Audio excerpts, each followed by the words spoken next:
নির্বাচনের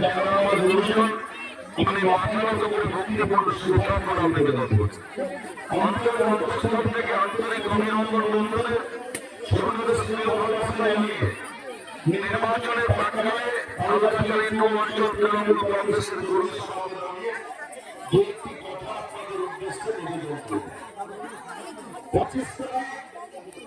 আগামী 25 মে লোকসভা নির্বাচন স্বাস্থ্য খাতে পদার্পণ করবে কাছে আপনারা গণতান্ত্রিক পদ্ধতিতে ইভিএম ভোটিং মেশিনে আপনার ভোটাধিকারটা প্রয়োগ করবেন। নিশ্চিতভাবে জানতে হবে কোন জায়গায় উত্তরে হিমালয় থেকে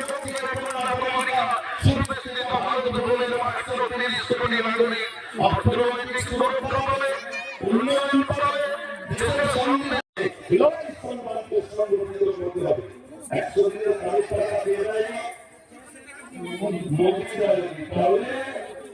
আগামী দিন সেই শপথ গ্রহণ করতে হবে আমাদের প্রত্যেককে।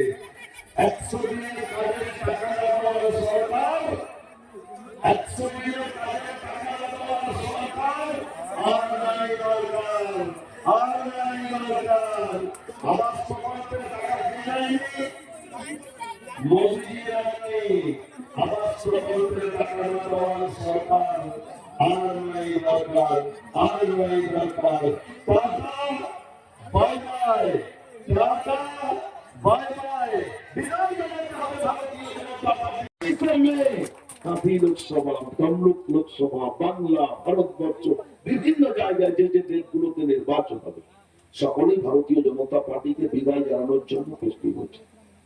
কেন কেন নির্বাচন কিসের তাগিদে?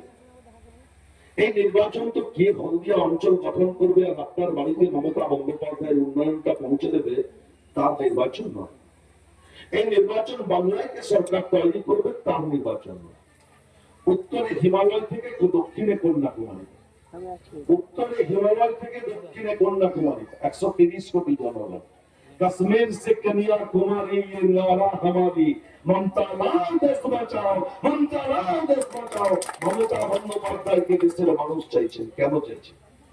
কেন চাইছেন না 2014 সালে যখন মোদীজি এসেছিলেন স্বপ্নের সওদাগরের মতো ভারতবর্ষের মানুষকে জন্য আপনার পাশে লক্ষ্মী ভান্ডার প্রকল্প নিয়ে মমতা বন্দ্যোপাধ্যায়ের ছবি দেওয়া একটি প্রকল্প আপনার অ্যাকাউন্টে প্রতি মাসে 1000-1200 টাকা পৌঁছে দিচ্ছে। তাই আমার মায়েরা অত্যন্ত শক্তিশালী হচ্ছে। আজকে কৃষক বন্ধু যারা আছে, কৃষক বন্ধু প্রকল্পে প্রতি বছর সরকারি অর্থ পৌঁছাচ্ছে।